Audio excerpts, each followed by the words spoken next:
आणि 15 अध्यायाचा शेवट. आपण 500च्या पुढे गेलो आणि 650 वर राहिल्या 15 अध्यायाच्या. तर शेवटचा जो सारे 15 अध्यायाचं निरूपण करताना भगवंतानं कृष्ण परमात्मा अर्जुनाला एक सार दिला. उत्तम पुरुष. उत्तम पुरुष म्हणजे परब्रह्म आहे, वस्तू आहे, एक आहे. ते माझं रूप आहे, ते उत्तम पुरुष आहे. आणि क्षर अक्षर आहे, ते 2 पुरुष आहे. त्याच्यावर भिन्न हा माझा मला जाणणार आहे, उत्तम आहे. त्याचं नाव पुरुष आहे, उत्तम पुरुष नाव आहे. त्याला पुरुषोत्तम म्हटले 15 अध्यायामध्ये. त्याचं निरूपण आता केलंय. प्रत्येक ओळीमध्ये जेव्हा भगवंत ओळीच्या माध्यमातून बोलतात आणि जीवाला जाग करतात. जो जीव अज्ञानाच्या निद्रेमध्ये गाढ झोपला आणि दुःखाच्या पांघरुणामध्ये ओढलेले स्वतःला देहभाव जिवंत ठेवला आणि इंद्रियाचा विकार सतत जागा केला. तो इंद्रियाचा विकार भस्म करून अज्ञानाची निद्रा संपवून दुःखाचं पांघरून काढणारे साधू संत असतात. म्हणून त्याला नतमस्तक राहायचं, त्यांच्या चरणाजवळ यायचं आणि त्याच्या बोधात शिरायचं आणि आपल्या स्वरूपाला धारण करायचं. हे साधकाचं कर्तव्य आहे. जन्माला आल्यानंतर साधक होणं भाग्य लागतं, संसार करणं दुर्भाग्य लागतं. देहाला माझं म्हणणं पाप लागतं आणि देहाला सोडणं विवेक लागतं. देहाचा भाग करणं ज्ञान लागतं आणि देहातून भिन्न होणं संतांच्या संगतीचा लाभ लागतो. देहाहून भिन्न करायला संत लागतात आणि देहाला माझं म्हणायला पाप आणि भेद लागतो. म्हणजे अज्ञानाचं रूप लागतं. तुमच्यापाशी जिवंत सगळ्यापाशी अज्ञानाचं आहेच आहे, त्याच्यामध्ये वाद नाही. मुलगी कबूल करा तर न करा, पण अज्ञानामुळे जन्म आला आहे, प्रारब्ध भोगतात आहे, देहाला माझं म्हणतात, इंद्रियाला विकारात नेतात आणि जगताला पाहून सत्यात देतात, भगवंतापासून दूर जातात. म्हणून ते संसारी जशाला तसे राहतात, काय बी करून फरक नाही.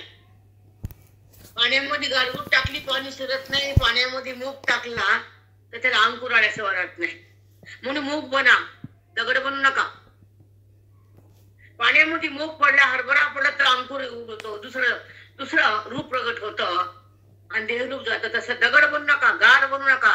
गार पाण्यात पडली कशाला तशीच राहील, कळालं का? गार तो विगरत नाही, बदलत नाही, पाण्यामध्ये भिजत नाही. तसं त्याच्या चित्त बोधात भिजत नाही, संताकडे जात नाही, स्वरूपाला पाहत नाही, अज्ञान तिथून टाकत नाही, देहभाव संपत नाही. त्या जीवाला मुक्ती कधीच मिळत नाही. जन्मान मरा, अहंकार धरा, दुसरं काय तर त्या जीवाला. अहंकारामध्ये बुद्धी वाया जाते आणि ज्ञानामध्ये बुद्धी शुद्ध होती आणि संतांच्या संगतीमध्ये मग ब्रह्म होती. म्हणून संगत कुणाची करावी हे सांगायला नको आम्ही तुम्हाला. बरोबर ऐकताय? मौलीचं म्हणणं आहे का? आमचं काय पाला पाचोळा. वेदाचं बोलणं आहे का? गीतेचा भाव प्रगट करा. गीतेत काय सांगितलं ते उमजून धरा चित्तात. गीता वाचली म्हणजे गीतेचा भाव आला असा भ्रमात जगू नका. वाचला उठलं गीता वाचली, उपकार केला काय?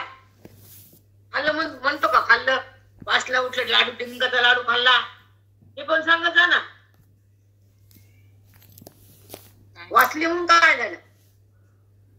खाल्लेलं कोणी सांगितलं? वाक्याला का काय कळालं? काय स्वभावामध्ये फरक काय? नम्र झाला की नाही? नम्र नाही तर गीता तुला काय कामाची नाही. स्वभाव बदलला नाही, तुझा फरक पडला नाही. गीतेच्या बोधात तुझं मन थांबलं नाही, शब्दात आलास.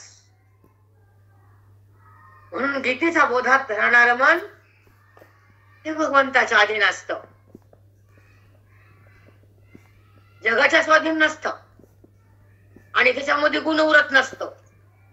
सत्वर तम सगळं फेकलेलं असतं. गीता वाचून जर गुण राहिला तर तुझ्या गीतेला तुला फल दिलं नाही. नीट लिहून ठेव, कागदावर नाही, इथं कागदात लिहून काय फायदा? नम्र झाला भूता तेने कोंडले भगवंता. नम्र व्हा ना, टार टार खर कर.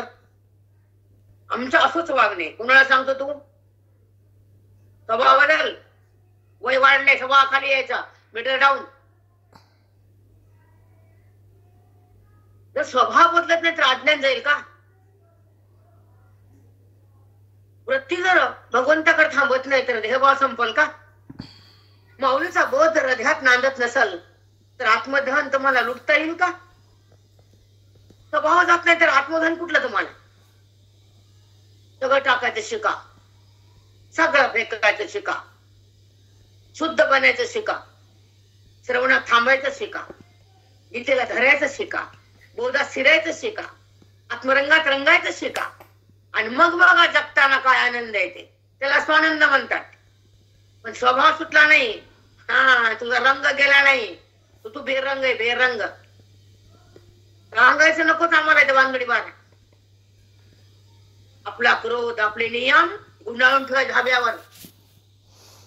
औट टाकता येईना, चालता येईना तर नियम बंद. समजतच नाही वय वाढलं की.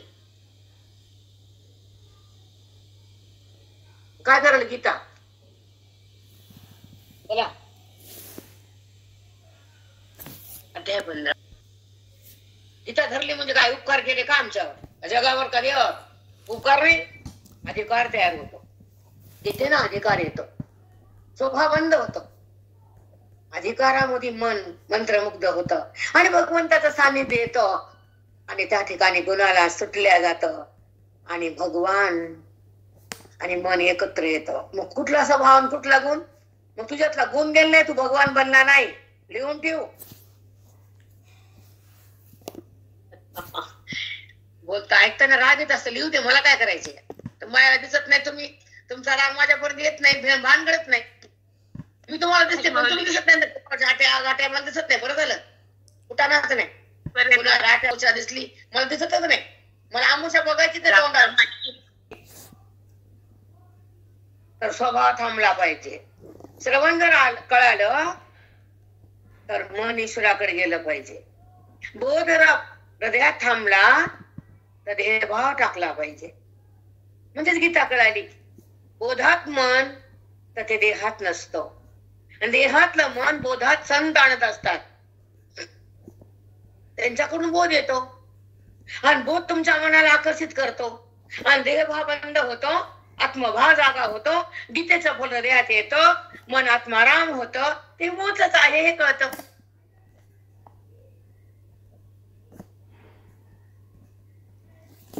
काय गीता म्हणजे जीवाला आपल्या स्वरूपाची प्राप्ती, देहबुद्धीची निवृत्ती आणि गुणाची समाप्ती, भ्रमाची अधोगती. संपला भ्रम.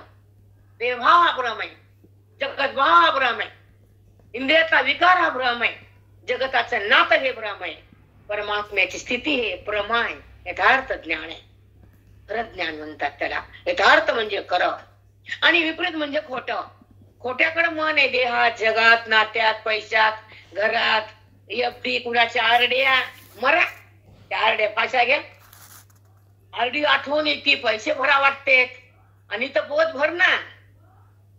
ती आरडी लोकाला आहे, बोध तुला आहे. कशाला भरती आरडी? सरडा तू आरडी भरती, बोध भर ना. जायचे आता त्या देहातून, गावातून, जगातून, भेदातून, त्या कर्मातून निघायचं ना तुला. मग बोधाची आरडी भर. बोलणं खराब लागतं तर माझं लागू द्या. मी कुणाला भेट नसते तर बसल्यावर नाही भेट, कुणाच्या मर्यादा पण ठेवत नाही. भीडभाड तर नाहीच नाही, कधीच ठेवणार नाही भीडभाड. बायकाची तर नाहीच नाही, कधीच नाही. कारण जे कर्तव्य करतात ते परमार्थात तुम्ही शून्य असतात. मग जर हे केलं तर आम्ही तुम्हाला बोलणारच नाहीत. तुमच्यापाशी हे नाही म्हणून तुम्ही शून्य आहे. तुम्हाला आरडीच तारीख कळती, एफडी कळती आणि मी कोण कळत नाही. पारायण करून फायदा नाही, कुछ नाही. खाली हात आना, खाली हात जाना. बोधात ये, आम्ही नाही बोलणार. वेदाकडे जा, आम्ही नाही बोलणार. रूपाला पहा, आम्ही नाही बोलणार. तू देहात राहती, खेटर मारणार. जगाला हाय म्हणती, जोडे मारणार. ब्रह्मभाव स्वीकारत नाही, देहभाव टाकत नाही बुद्धी. म्हणून बोधाची आरडी नाही तुमच्यापाशी. हे बाकीच्या आड्या लोकांची भरती आहे. आहे पैसा, दान धर्म कर मर. आरडी गरीबाला दे, दुःखी लोकांना दे, पुण्याला दे, देवधर्म साधू संत पंक्तीत करून फेकून दे, निघून जायचे. खाली हात आणा, खाली हात जाना, जमा करते आता मरताना रिकाम चला. आता अध्याय 15वा. आणि काय झालं? लहान बहीण लक्ष्मी विष्णू ती आधी येते माहेरी, मग मोठी येते पार्वती आणि शक्ती, शिवशक्ती आमची. शक्ती म्हणजे अघटित घटनापटी अशी माया, मायाचं रूप आहे तिचं. शक्ती ती काय बी करू शकते ती, काहीही. आणि ही लक्ष्मी लहानी बहीण आधी येते माहेरी, आणि मग ती जाती, मग मोठी येते. मोठी ही सगळ्यात आहे. आणि तुमच्या 8 दिवसापासून तयारी करंजा, नरच्या, वाती भिजवा, मडक वगैरे काय काय करतात की बायका. रवा आणा, तांदूळ पाण्यात टाका, सगळं करतात बायका 8 दिवसापासून. मग लक्ष्मी आल्या, लक्ष्मी आल्या. आल्या तर आल्या. लक्ष्मी कधी नव्हती का? येड कुठलं आल्या का? गेलीच कुठं लक्ष्मी आमची? आमच्या ज्ञान लक्ष्मी सदा आहे. आमची जात बी नाही, येत बी नाही, म्हणून आम्ही गाठी पाडत नाही. आम्ही गाठ बांधतो मोक्षाची. अनेक शंकराची शक्ती आहे, दिव्य शक्ती आहे. तिच्यावर हे जगत आधारित आहे. तेव्हा भगवंताला सगळं कार्य करता येतं, जगताला उत्पन्न करता येतं. सगळं काही शक्तीच्या जीवावर शिव आहे. म्हणून आमची शक्ती अफाट आहे. लक्ष्मी शांत आहे, बसते पायापाशी विष्णूच्या. आमची आरा दाना नानाच करते. त्या पोरला म्हणलं का नाही, माय बदल रे काहीतरी, हे ऐक. आणि श्लोक 17वा आणि उभी 526. आता आपण 600 गेले की संपणार 15 अध्याय. आणि 70 एक उभ्या राहिला. मुलं म्हणलं, आई आता तू 31 दुपारून पाडी. पुरुषस्त्वन्य परमात उदाहरतः यो लोकत्रयमा विश्वविभर्तमेश्वराः. आपल्या सगळ्याला पाठ आहे. तुम्हाला तर माझ्यापेक्षा जास्त पाठ आहे, मला तरी कमी पाठ आहे. मग तुम्हाला सांगायची गरजच नाही. तुम्हाला 15 अध्याय सगळ्याला लागलेला समजून चालते. चलू का? भारतः यो लोकत्रयमा विश्वविभर्तमेश्वराः. भगवंत अर्जुनाला बोलतात, उत्तम पुरुषाला सांगणारे, 15 अध्यायाचं निरूपण करणारे, बोधाचा पाऊस पाडणारे, अर्जुनाला मुक्तीचं धन देणारे, जीवाला हे अस्तित्व प्रगट करणारे. 15 अध्यायातून उत्तम पुरुषाचं वर्णन करतो. परमात्मा आहे तो. कोण कसा आहे तो? माझ्या स्वरूपाला जाणतो, परमात्मा बनतो. अक्षर आणि अक्षराहून तो भिन्न असतो, तो उत्तम असतो. एक सरपुरुष, एक अक्षर पुरुष, आणि त्याहून निराळा जो असतो तो उत्तम पुरुष. तो पुरुष म्हणजे माझं स्वरूप आहे, तो परब्रह्म आहे. एक वस्तू आहे, तो आत्मरूप झाला, त्याला उत्तम पुरुष म्हणलंय. त्याचं आणि माझं स्वरूप एकच आहे. तो माझ्या भिन्न नाही अर्जुना, तो अभिन्न आहे, म्हणून तो उत्तम आहे, पुरुषोत्तम आहे. आणि 15 त्याच्या 6 वेळा कळाला तो उत्तम बनला. हे भगवंताचं वचन आहे. ज्यानं माझा हा बोध घेतला, ज्यानं ओळीमध्ये मन दिलं, ज्यानं संताकडं आयुष्याचा काल दिला, ज्यानं भगवंताला जाणून घेतलं, ज्यानं देहाचा संबंध सोडला, ज्यानं अज्ञानाला तोडलं, तो माझ्या हात आला. ज्यानं जगताकडे गेला, तो वाहत गेला. आता कसा गेला आहे का? उत्तम पुरुषस्त्वन्य अर्जुना. आता तो परमात्मा आहे ना, उत्तम पुरुष आहे ना, त्याचं स्वरूप तुला सांगणार आहे. तो कसा आहे? अक्षर अक्षरोन भिन्न, उत्तम आहे, पुरुषोत्तम आहे, परब्रह्म आहे, वस्तू आहे, एक आहे आणि व्यापक आहे, आनंद रूप आहे. ते माझं रूप आहे, त्याला उत्तम पुरुष म्हटलंय. आणि त्याचाच ह्याच ह्याच्यावर 15 अध्यायात निरूपण केले. ह्या शब्दावर ह्याच वर्णन करण्यासाठी पूर्ण अध्याय खर्च केलाय. त्याचा पूर्ण व्याप 500-600 आहेत. आणि 600 मध्ये शेवटचे मी निरूपण केलं उत्तम पुरुषाचं. आणि हेच मला सांगायचं होतं, उत्तम कोण आहे. तुझ्या निमित्ताने जगाला ज्ञान द्यायचं होतं आणि मनाला माझं जाणीव प्राप्त करायची होती. भेदाचा नाश करून अभेदाला प्रगट करायचं होतं आणि अक्षराक्षरांवर भिन्न असणाऱ्या उत्तम पुरुषाचं दर्शन करून द्यायचं होतं. म्हणून ओवीच्या माध्यमातून तुला बोध द्यायलो आणि जगाला पण ज्ञान द्यायलो, जीवाला पण धन्य करायलो आणि बुद्धीला परमात्मा स्वरूप बनवायलो. हा भाव कृष्ण परमात्म्याने अर्जुनाला दिलाय. हा शब्द सुंदर असतात, मग मान्य करा की न करा, तुमच्यावर बसले नाही मी. आता माझी भगवानी भगवंताला अर्पण आहे. आणि भगवंत मला वाणीतून प्रगट करतात आणि बोध रोज देतात. आता मंगलदेश्वर बोलले आमच्या, चिंतन न करता जर जीवन जगतो आणि देहाला बघतो आणि जगताला स्वीकारतो तर ते अज्ञान सिद्ध होतं.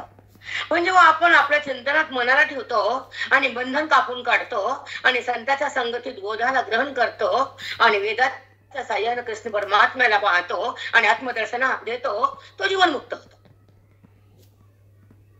तो बदल राहत नाही आणि तिची बुद्धी भगवंताला अलग होत नाही आणि ती देहाला उदिचित करत नाही आणि भेद सिद्ध होत नाही आणि अभेद जात नाही. तो जीवनमुक्त परमात्मा आहे, परब्रह्म वस्तू होती. हे बोध आहे माऊलींचा, कृष्ण परमात्म्याचा हा वेद आहे. जीवाला सुखरूप करण्याचा हा महामार्ग आहे. पण चांगल्याची किंमत नसते बोधाला, या अंतरंगाकडे कुणी येत नसतं. या उकर नाही हो, त्याचं देणे घेणं नाही. कलियुग आहे, कली काळ चांगल्याला चांगलं म्हणून देत नाही आणि खोट्याचा उदकल्याच्या राहत नाही. म्हणून आपल्याला काय आपलं चिंतने सांगायचं नाही. हे जेव्हाच जेव्हा कळेल कळेल हे काम भगवंताचे. भगवंत कोणा खऱ्याचं खरं करत असतो, खोट्याचं खोट्याला समाप्त करतो, पण तो काल यावा लागतो. म्हणून सध्याचा परमार्थाचा काळ खूप बेकार आहे, खूप बेकार आहे. न ओवी कळते न गीता कळते, न मोक्ष मिळतो न बंधन जळतं, काहीच नाही. फक्त बाजार आहे पैशाचा, मार्केट. असं ते आम्हाला देणे घेणं खड्ड्याचा कुंडी. आमची संप्रदाय गुरुजींचा. आम्ही रंगनाथ महाराजांचे पिल्ले, वेदांताचे डोंगरातले खेळणारे लेकर. आम्ही मार्केटचे लेकर नाहीत, आम्ही कधीच नाही. म्हणून अभिमान वाटतो की आम्हाला जी परंपरा मिळाली साखर संप्रदाय आणि माऊलींचा अवतार म्हणजे गुरुजी. त्या संप्रदायामध्ये आम्हाला आलं होतं. माझ्यासोबत माझे साधक आले, धन्य झाले माझे साधक. त्यांचं आयुष्य सोनं झालं, त्याचं हृदय मंदिर झालं आणि त्यांची बुद्धी ब्रह्म झाली. हे साधकाला माझा आशीर्वाद. वेदाचा आहे, नमस्कार वेदाचा आहे आणि साक्षात्कार आत्म्याचा आहे. हे कुठेच मिळत नाही. कुठे जा तुम्ही, काशी जा, रामेश्वर जा, कोणता टोक गाठा नाही मिळत. आमच्या गुरुजींचं ज्ञान तुम्ही मान्य करत नाही, तुमचे उदार करावे, त्याला आम्ही काय करा. पण हे ज्ञान, माऊलीचं ज्ञान कुठेही मिळत नाही. कारण चौकड मार्केट आहे, गाव गाव मार्केटिंग आहे. कपडे पैसे, पिशव्यान पैसे चलू द्या आणि तिथं ऊत भरणा चलू द्या. कली काले तर कली असं करणारच आणि त्यामागे दुनिया पळणारच. पण आमच्याकडे येणारे मुक्त होणारच. शेवटचं वाक्य संपलं. कळालं? ह्या संप्रदायाकडे येतात, गुरुजीचे श्रवण करतात, अध्यात्माला जपतात आणि वेदाकडे स्वीकारतात, बोधामध्ये थांबतात आणि स्वतःला ओळखतात. त्या गुरुजीच्या माध्यमातून गुरुजीच होतात. रंगनाथ महाराज परभणीकर, त्यांना नाव परभणीकर आहे. परभणीकर आहे की नाही बोला. गावाला गेलं तर रंगनाथणीकर हमारे परभणी आहे. ज्ञान सूर्य आहे तो, त्याच्या प्रकाशात आमची बुद्धी आहे. बस संपलं, चिंता नाही, नो टेन्शन. चला आता आपण यो लोकत्रयम ईश्वराः विभर्तवे ईश्वराः अर्धा श्लोक झाला, अर्धा राहिलाय. पहिल्यांदा उत्तम पुरुष सांगितलं, उत्तम पुरुष स्तन्य परमातुधारतः, त्याच तुम्हाला सांगितलं. आता यो लोकत्रयम विश्व विभर्तवे ईश्वराः, ऐका. हा उत्तम पुरुष दोन पुरुषांनी निराळा आहे, ठीक आहे. मग तो कसा आहे? तो तिन्ही लोकाला व्यापून आहे. बघा, लोकत्र विमर्शा विभर्तवे ईश्वराः, त्रैलोक्याला व्यापून आहे. त्याची व्यापकता एवढी मोठी येतो उत्तम पुरुषाची. आणि सगळ्या जगताला धारण करणार आहे आणि जगताला नियंत्रण करणार आहे. हा उत्तम पुरुष आहे. त्रिलोक्याला धारण करत केले ईश्वर. बघा, लोकत्रयमाविश्य, तिन्ही लोकाला धारण करणारा, तिन्ही लोकाला नियंत्रण करणारा आणि तिन्ही लोकात व्यापक असणारा हा ईश्वर. असं स्वरूप आहे त्याचं. हा परमात्मा आहे, हा परब्रह्म आहे आणि हा पुरुषोत्तम आहे, हा उत्तम आहे, अशा प्रकारचं रूप आहे. असं कळल्यावर पुन्हा वाचायचं काम पडतं का? बोलो. तुमचे बुदाड नीट करा, बुदाड गाण पडलेले संसारात. तुम्ही कुठं ऐकत माझं? तुम्ही करा वटवट, आम्ही हे रामदट. ऐक नाही. या दोन्ही अवस्थानया जनी तया हरपती घणी अज्ञान तत्वे. बघा, तया हरपती घणी अज्ञान तत्वे. ह्या ज्या दोन अवस्था सांगितल्या का स्वप्न आणि कोणत्या? आता अन्यथा ज्ञानी या दोन्ही अवस्था जया जनी. स्वप्नाने जागृती सुषुप्ती ह्या तीन अवस्था आहेत. हे जगामध्ये आहेत. कोणत्या अवस्था? स्वप्न, जागृती, सुषुप्ती. झोप येते, सुषुप्ती, मग स्वप्न पडतं आणि आधी जागा असतो आपण. जागेनंतर झोप, झोपेनंतर स्वप्न, स्वप्नानंतर पुन्हा जाग. ह्या तिन्ही अवस्था येतात जातात. पण तिन्ही अवस्थेमध्ये मी राहतो. पण जागृतीमध्ये स्वप्न नाही, स्वप्नामध्ये सुषुप्ती नाही. स्वप्नानंतर सुषुप्ती आणि सुषुप्तीनंतर जागृती आहे. पण जागृतीमध्ये स्वप्न पडत नाही आणि स्वप्नामध्ये सुषुप्ती राहत नाही, कारण स्वप्न अवस्था असते. सुषुप्तीमध्ये गाढ निद्रा असते, आत्मसुख असतं आणि स्वप्नामध्ये नाना आकार पाहत असतो. जागृतीमध्ये आकार आहे जगत आणि स्वप्नामध्ये बी नाना आकार आहे. पण जागृती निपिटर आहे आणि स्वप्नाला किंचित देश काळ आहे. किंचित आणि जागृतीला देश आहे आणि काळ नाही. किंचित देश काला वाचून जे भासती जागृती ती खोटी आहे. त्या जागृतीला देश नाही. का? ल म्हणताना काचा काल गेला, लचा बी काल गेला.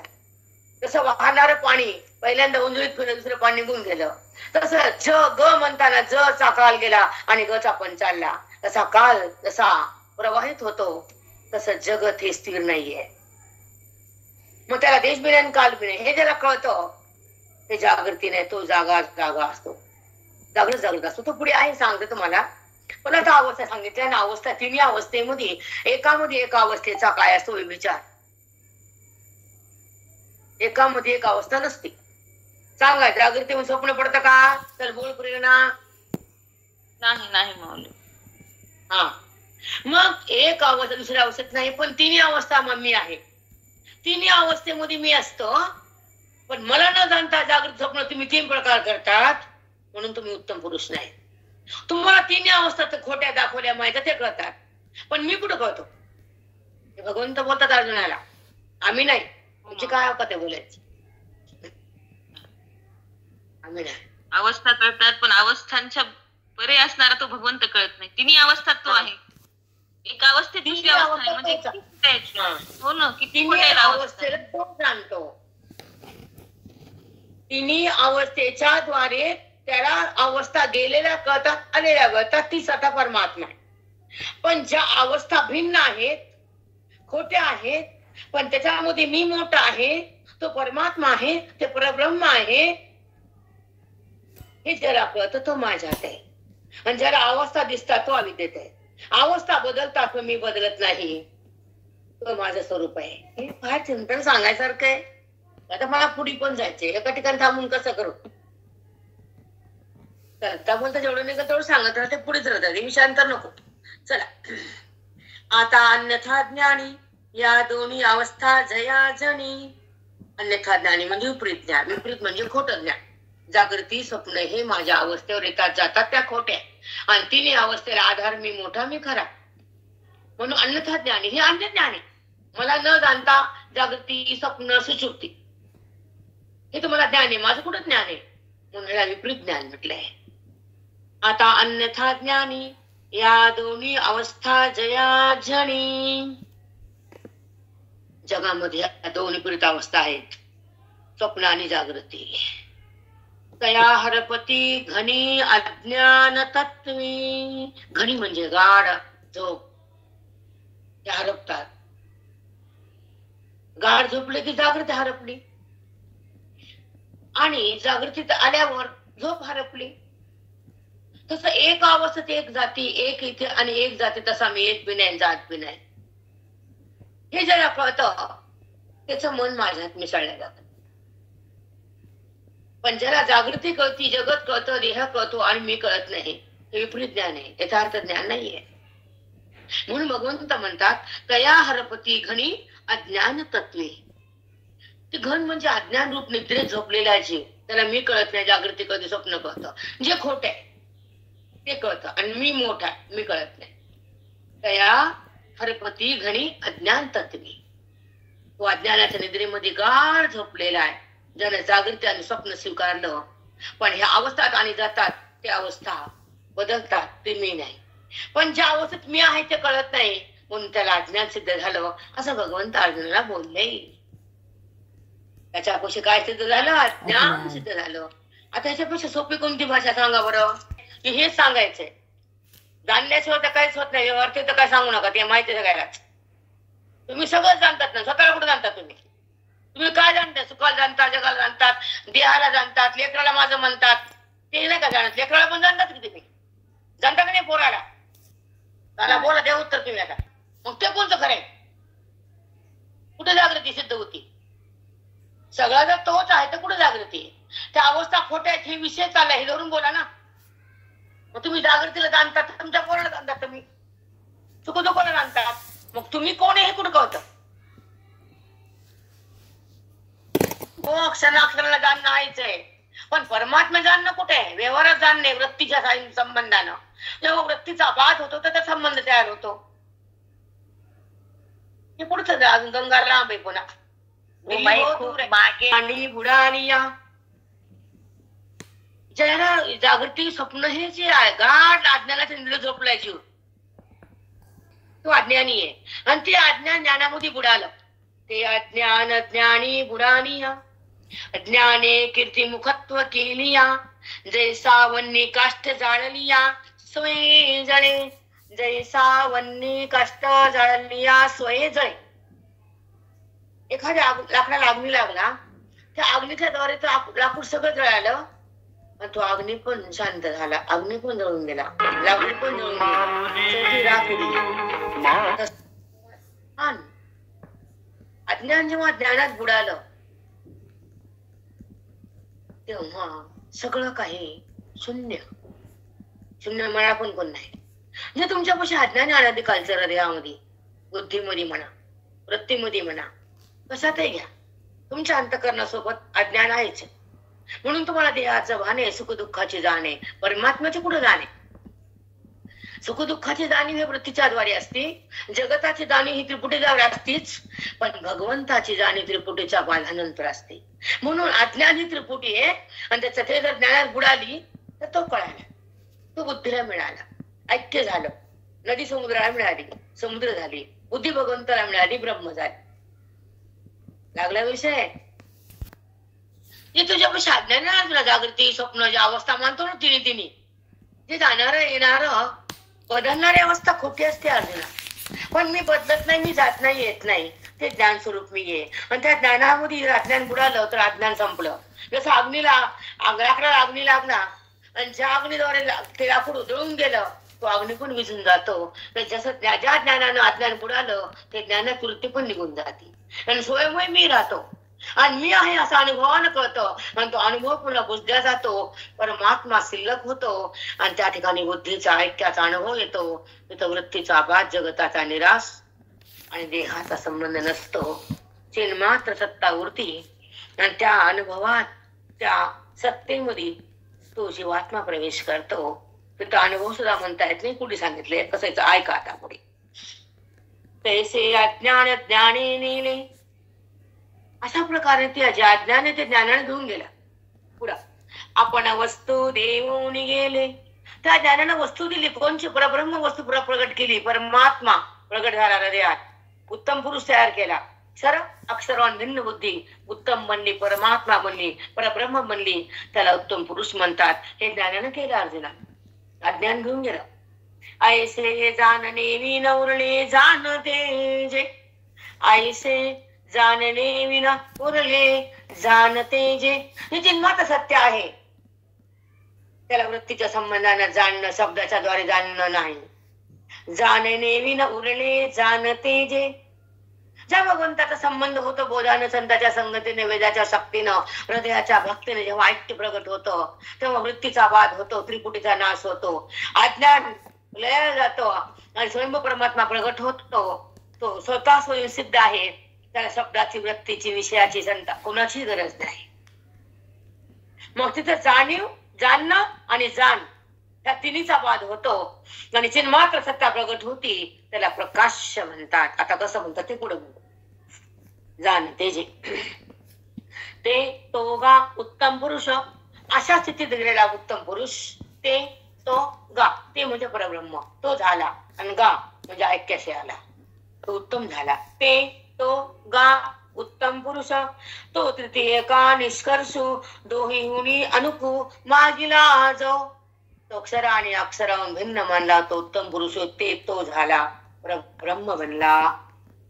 सुषुप्ती आणि स्वप्न पासून भोवी अर्जुना जागणे जैसा अना बोधाचेनी. आता ह्याला उदाहरण दिलं. उत्तम पुरुष कसा असतो तर अक्षरान कसा भिन्न असतो, कशा तिन्ही अवस्था कशा जागृत स्वप्न सुषुप्ती याहून तो भिन्न आहे. कशा अवस्था ते बघू आता. सुषुप्ती आणि स्वप्न पासून भवे अर्जुना.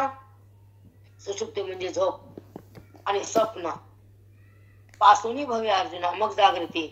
ह्या तिन्ही निराळ्या अवस्था येतात. जागणे जैसा आना बोधाचेनी. त्याची जागृती यथार्थ बोधाने तो माझ्यापाशी जागा असतो, देहापाशी नसतो. स्वप्न गेल्या सुषुप्तीनंतर स्वप्न, स्वप्नानंतर जागृती हा त्याला जाणता येते. पण मला जाणल्यानंतर त्याची जाणीव वृत्ती संपत्ती त्रिपुटीचा वाद होतो. माझा ऐक्याचा अनुभव येतो. तो माझ्या आत राहतो, परमात्मा बनतो. त्याच्या सार तुला मी सांगितलं आता. जागणे जैसे आणा बोधाचेनी. त्या यथार्थ खऱ्या बोधानं तो जागा झाला. त्याला जागृत म्हणतात. ही अज्ञानाची अवस्था जागृती आहे. पण ज्ञानाची अवस्था ह्या जागृत अवस्थेतून जागा झाला, माझ्या हात आला, उत्तम पुरुष झाला, परमात्मा बनला. तो वस्तुरूपानं प्रगट झाला. त्याचा देहभाव टाकला गेला. तो माझ्याशी अभिन्न झाला. त्याचा भाव त्यानं जाणला. तो बोलता येत नाही, शब्दात मांडता येत नाही, अनुभव संपत नाही आणि तो माझ्याहून भिन्न उरत नाही. तो उत्तम पुरुष. रामकृष्ण हरी. मी हन मृगजळा अर्जुना का रश्मी हन मृगजळा पासोनी अकर्म मंडळा अफाटू देवी वेगळा उत्तम गा. हा अमर्याद अफाट उत्तम पुरुष आहे. वस्तुरूपानं प्रगट झाला, अफाट अमर्याद झाला. त्याची मर्यादा कोणी सांगता येत नाही, त्याला मोजता येत नाही. तो एका ठिकाणी राहत नाही, देहामध्ये उरत नाही. तो माझ्यापासून भिन्न सरकत नाही. तो अमर्याद अफाट झाला. तो उत्तम पुरुष बनला. जसं मृगजळ आणि सूर्यकिरण, सूर्याच्या मंडळापासून सूर्यकिरण खाली येतं आणि मृगजळ तयार होतं. पण मृगजळ आणि किरणाहून भिन्न सूर्य असतो. तसं अक्षर आणि अक्षर उत्तम पुरुष माझ्याशी एकरूप असतो. रामपासून अकर्म मंडळा अफाट देवी वेगळा उत्तम गा. अमर्याद अफाट ज्ञानी आहे, उत्तम आहे, पुरुषोत्तम ब्रह्म अव्यय अव्यक्त एक आहे. हे माझं निज धाम आहे. तो माझ्यात आहे, तो जगात नाही. जग तुझ्या दृष्टीनं नाहीच आहे. बाद जगताचा मी अबाधे प्रगट झालो आणि तो माझ्यात आला. जगताचा वाद होतो, अबाधित प्रगट होतो आणि तो उत्तम होतो, माझ्याशी एकरूप होतो. तो अमर्याद म्हणतो. तो उत्तम पुरुष होत आहे. रामकृष्णाच्या काष्टा हे ना काष्टीच्या काष्टाहुनी, हे ना काष्टीच्या काष्टाहुनी. हे जंगलात नाना लाकडं असतात आणि नाना लाकडं भिन्न भिन्न असतात, पण त्यामध्ये अग्नी एकच असतो. लाकडं असू ते भिन्न भिन्न, उपाधी असू ते भिन्न भिन्न, पण आत्मा एकच. सगळ्याच्या आतला अग्नी मी आहे. नाना काष्टाच्या काष्टाहुनी. नाना लाकडे, नाना उपाधी आहे, नाना वृत्ती आहे, नाना व्यवहार आहे, पण मी निर्व्यवहार निर्विकार आहे, व्यापार आहे. तो मी तुझं स्वरूप आहे. तो उत्तम पुरुष आहे. हे तुला कळायला पाहिजे अर्जुना. नाना काष्टाच्या काष्टाहुनी अनारिसा जैसा वन्नी. त्याचा वेगळा नाही अनारिसा. लाकडं हजार राहू दे, पण मधला अग्नी एकच आहे. तैसा अक्षराक्षरापासून आनचितो. तसा अक्षरा आणि अक्षराहून भिन्न असलेला उत्तम पुरुष तो वेगळाच आहे. पैग्रासूनी आपली मर्यादा, एक करीत नदी नदा, उठित कल्पांती उदावादा, एकार्ण वाचा. जेव्हा एकार्ण होतो, प्रलय होतो, समुद्र आपले रेखा ओलांडतो आणि समुद्र सुनामी होती, त्याच्या लाटा सागरासारख्या एक 10 किलोमीटरच्या पुढे जातात आणि तो समुद्र सगळ्या जगात पसरतो. नदी नद एक होतात, नाले नदी नद्या सगळं पाणीच पाणी होत. सगळा तो ब्रह्म ब्रह्म ब्रह्मच होतो. भिन्नपणा जातो. नदी नाव गेलं, ओढा नाव गेलं, समुद्र नाव गेलं, चौकड पाणी झालं. एक अर्णव प्रलय, फक्त पाणी, फक्त मी, तो उत्तम पुरुष. हो ताई, राम माऊलीचा वेद हे सगळं त्यांचं आहे बेटा. आपण भोगायलो ते तर आनंदी समाधीच आहेत. आणि त्यांना किती निमित्त मात्र तुम्ही आहात ना माई, निमित्त मात्र तुम्ही आहात ना माई. आमची काय योग भाग्य, तुमचं पुण्य असतं, भाग्य असतं. आम्ही निमित्त असतो. पण भाग्य तुम्हाला मी मागच्या दिवशी काल मी तुम्हाला फोन मध्ये बोलले, म्हणजे मा तुमचं भाग्य मी तुम्हाला भेटले. 1000 मिळतील, पण नित्यपाठ मिळत नाही, अध्यात्म मिळत नाही. दोन्ही आपली मर्यादा, एक करीत नदी नदा, उठी कल्पांती उदा उदा, एक अर्णवाचा. तैसे स्वप्ना सुषुप्ती. तसे कारणामध्ये प्रलयाच्या पावसामध्ये नदी न समुद्र भेद राहत नाही, तस स्वप्न ना सुषुप्ती. मग स्वप्न नाही, झोप नाही. ना जागराची गोठी राहती, मग जागृती होऊन दुसरं स्वप्न नाही, सुषुप्ती नाही. आणि जागराची गोठी राहती, जैसी गिळाली दिवो रात्री प्रळयते जे. ह्या प्रळयामध्ये, हे जगताचा प्रळय आहे. दिवस रात्र आहेत काय, सगळा मीच आहे. दिवस बी नाही, रात्र बी नाही. एका पावसामध्ये, प्रलयाच्या पाण्यामध्ये नदी नाही, ओढे नाही, नाले नाही, समुद्र नाही, गंगा पिंगा कुछ नाही, सगळं पाणी. जर सगळं पाणी जर कळालं तर कुठं नदी आहे, सगळा मीच कळालं तर कुठं जगत आहे. साष्टांग वेदोत माऊली. हो माऊली, काहीच कळत समजत नाही आपल्याला. आणि समजून घ्यावं हे बी कळत नाही माणसाला, काय करावं हे बी बाहेर कळत नाही. 4 घंट्यात 2 शब्द बी लावून घेत नाहीत बायका. घेत नाहीत, त्यांचं पुण्य असेल. आम्हाला त्यांचं पुण्य कळत नाही बाप्पा, ते देवाला कळतं त्यांचं पुण्य. आम्ही काय एवढे मान नाही. 3 घंटे बसून 4 घंटे बसून जर एक शब्द कळत नसेल तर ते देवाला त्यांचं कोड माहिती, आपल्याला माहित नाही. आम्हाला वाटतं 2 घंटे बसलं तर काही मिळावं ज्ञानेश्वरीतून, काही कळावं आणि अज्ञान जळावं, हे आम्हाला वाटतं. शब्दाला बोट ठेवून काही कळत नाही हे मला कळतं, पण त्यांना जर अद्भुत शक्ती असेल तर आम्हाला माहित नाही. कळालं का? ना सुषुप्ती, ना जागराची गोठी आती, जैसी गिळली दिवो रात्री प्रळयते जे. प्रलयामध्ये दिवस नाही, रात्र नाही, फक्त प्रलय असतो, पाणी असतं, तिथे जगत नसतं. तसं माझ्या सत्तेमध्ये जो जीवात्मा येतो तिथं फक्त ब्रह्मतत्व असतं. दिवस नाही, रात्र नाही, अज्ञान नाही, ज्ञान नाही, वृत्ती नाही, भान नाही, व्यवहार नाही, क्रिया नाही, आणि बुद्धीमध्ये अज्ञान नाही, बुद्धीमध्ये मी हे सांगितलं भगवंताला.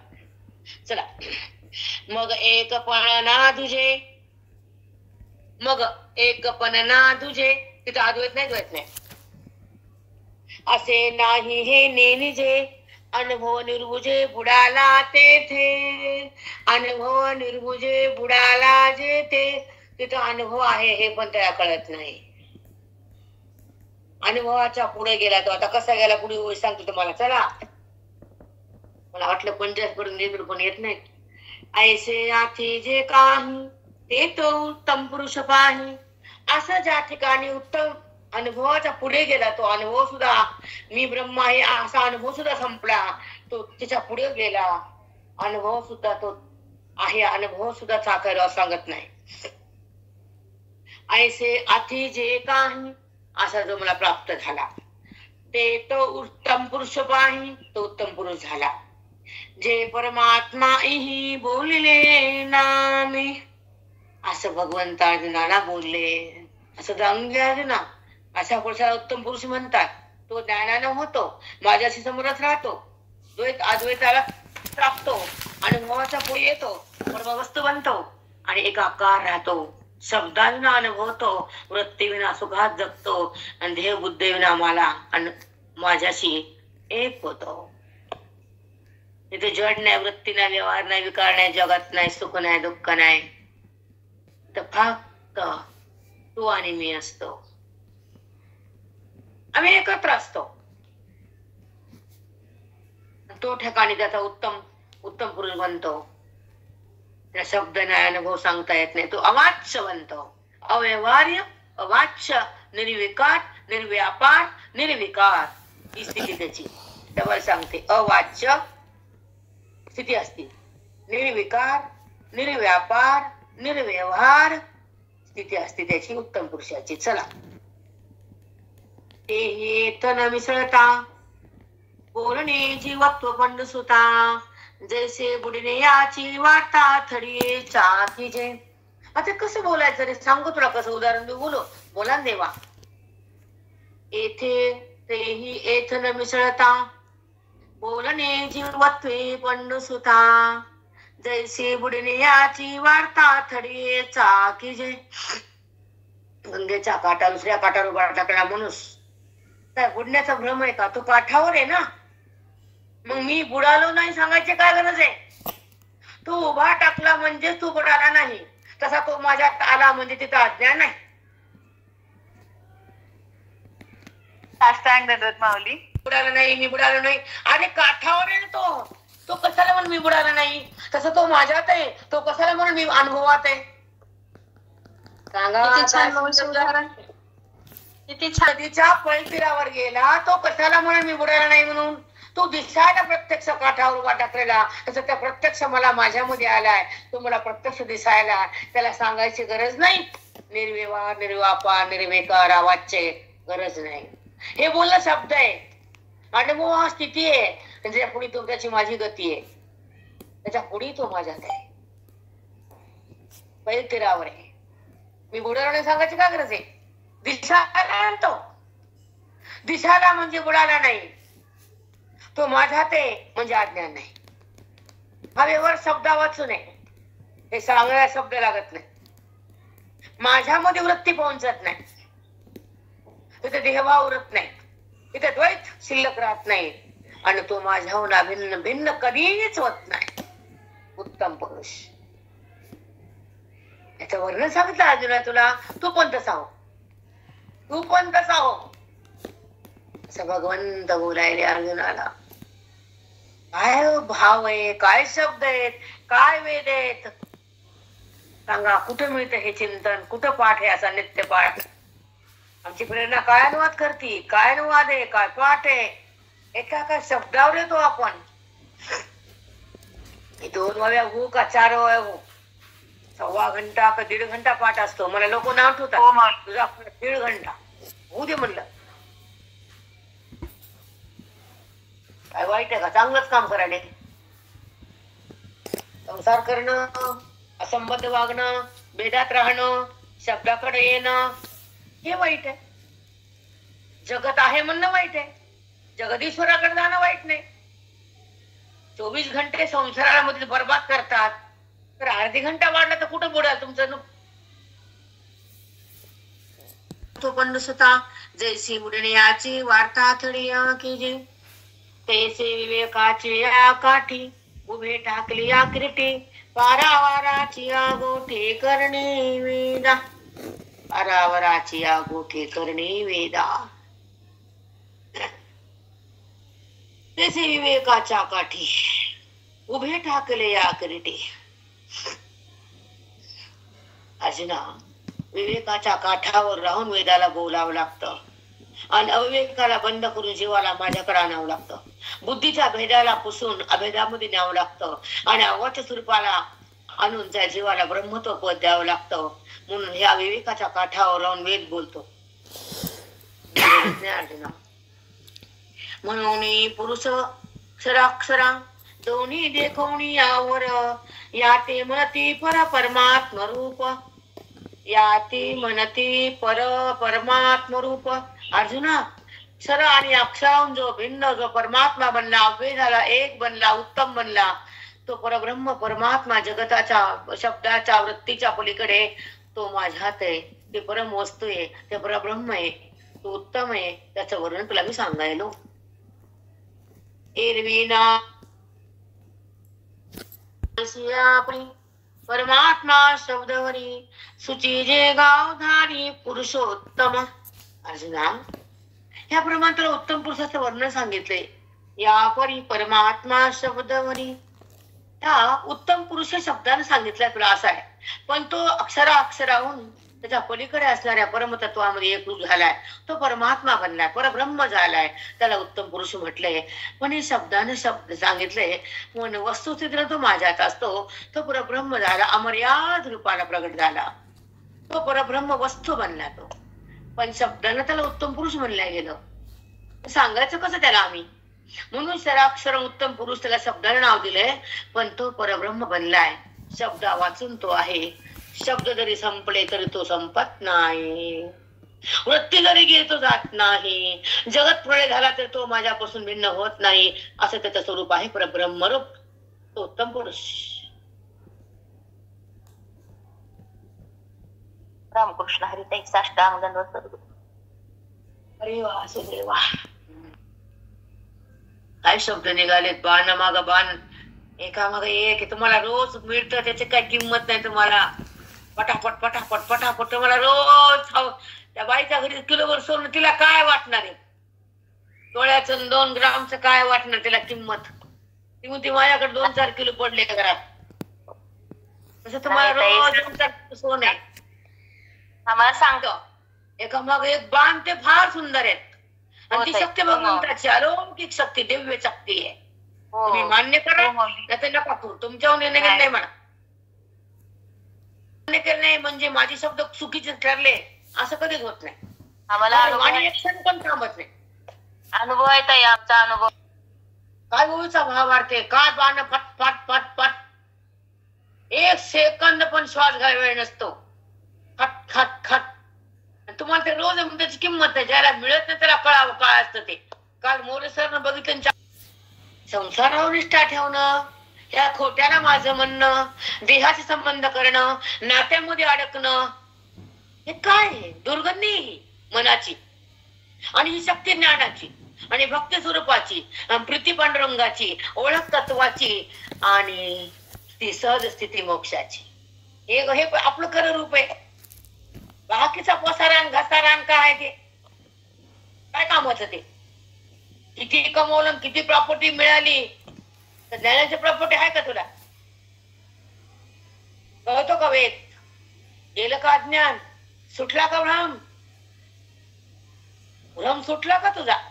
विठ्ठल भेटला का? संशय सुटला का?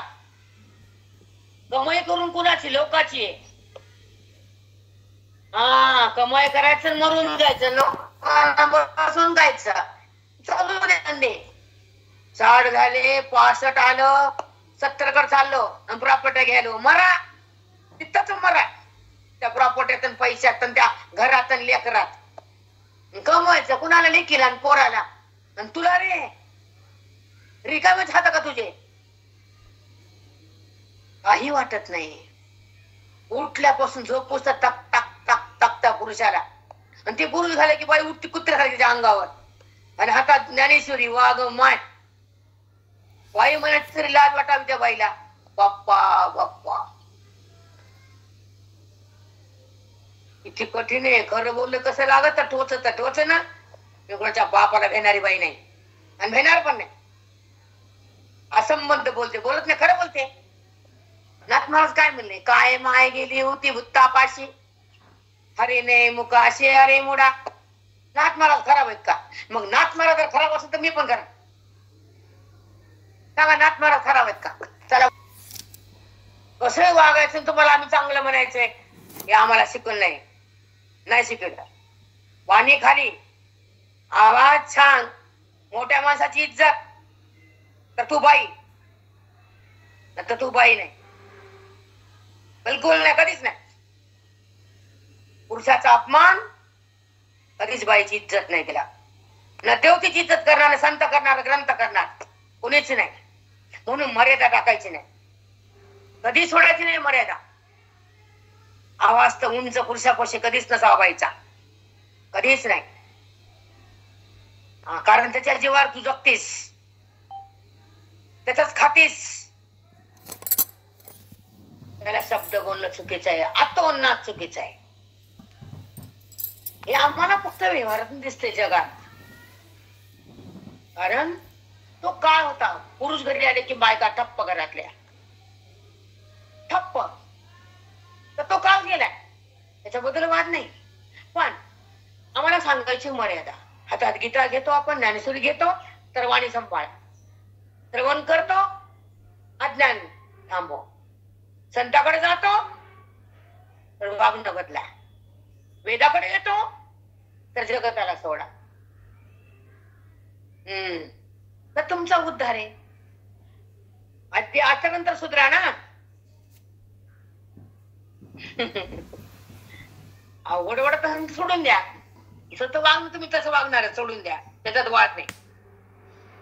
पण तसं पूर्वीचा काळ होता, जिथं मर्यादा होती, पुरुषाला किंमत होती, बाई दबदब्यात होती आणि शब्दाला इज्जत होती. तर ते घर असतं, ते कुटुंब असतं, नाहीतर नाही. पैसा किती कमवला, बिल्डिंग किती बांधल्या, ताटावरच उठून जायचं इतकी भीती होती आम्हाला. जेवताना आम्ही घास खात नव्हतो, उठून जायचं, इतकी मर्यादा भीती होती. आणि तेच घर आणि तेच माणसं असतात. पण मर्यादा सुटली. तुमच्या त्या जगातच आहे, तुमचं कशाला नाव घे. म्हणून मर्यादा सांभाळा बाईनं, आईनं. तर लेकर राहतात मर्यादेत. जर बाईची मर्यादा घेत तर लेकर कुठलं राहत मर्यादेत. मर्याद गीता बाई काय करत नाही, ज्ञानेश्वरी काही करत नाही. वाणी सांभाळ, पावत नाही पण बोलायला आम्हाला. आम्ही असं वागलोच नाही, कधीच नाही. जेवताना वडील आले तर ताट टाकून पळायचं, समोर थांबायची ताकद नव्हती. पैसे मागले तर दूरची बात. असं घर का तसं घर का, कुछ नाही. जिथं दोरी बांधून दावणीला बांधत तिथं वागलो आणि त्या दावणीला रगलो. असं मला दिलं का, तसं दिलं का, आवाज नाही. आणि तेच जीवन असतं. मर्यादा सांभाळणं हे महत्वाचं असतं. आता जगातच नाही तर तुमच्यापाशी कुठली, सगळ्या जगाच आहे. मग वैयक्तिक बोलत नाही. हे शिक्षण, डिग्र्या, हॉस्टेल, त्याचं उत्तर आहे. तुला आम्हाला काय देणं गेलं नाही सांगायला की हा कार्य आहे ना कलियुगाचा, ते थांबला पाहिजे. मीटर डाऊन करा. पुरुष अक्षर दोन्ही देखोनी और या ते म्हणती परात्मरूप अर्जनायसिया परात्मा शब्दवरी सुचे जे गावधारी पुरुषोत्तम. त्या पुरुषोत्तम पुरुषाला शब्दानं पुरुषोत्तम म्हटले, त्याचं रूप माझंच असतंय. शब्दाने काय सांगू त्याला, तो माझ्यात आहे. त्याला शब्दाने फक्त एक नाव दिले पुरुषोत्तम. ते शब्द तरी कशाला, तो उत्तम आहे, तो माझ्यात आहे, तो परब्रह्म आहे, तो एक आहे, तो अमर्याद आहे, तो स्वरूप आहे. त्या नाव शब्दाने दिले. शब्द नाही, शब्दाला वाचून येतो, वृत्ती वाचून येतो. चला, एरवी न बोलणेची बोलणे, जेथेची सर्व निनिवा जाणणे, काहीच न होणे होणे ते जे गाव असतो. आता हे वस्तू 541 उद्या घेऊ, ह्याला जास्त विस्तार आहे. बायका थकल्या तर काम करून लक्ष्मीच्या विठ्ठल श्री गुरु ज्ञानदेव तुकाराम पंढरीनाथ भगवान की जय. माऊली ज्ञानेश्वर महाराज की जय. तुरंगनाथ महाराज की जय. सब साधु संतन की जय. बजरंग बली.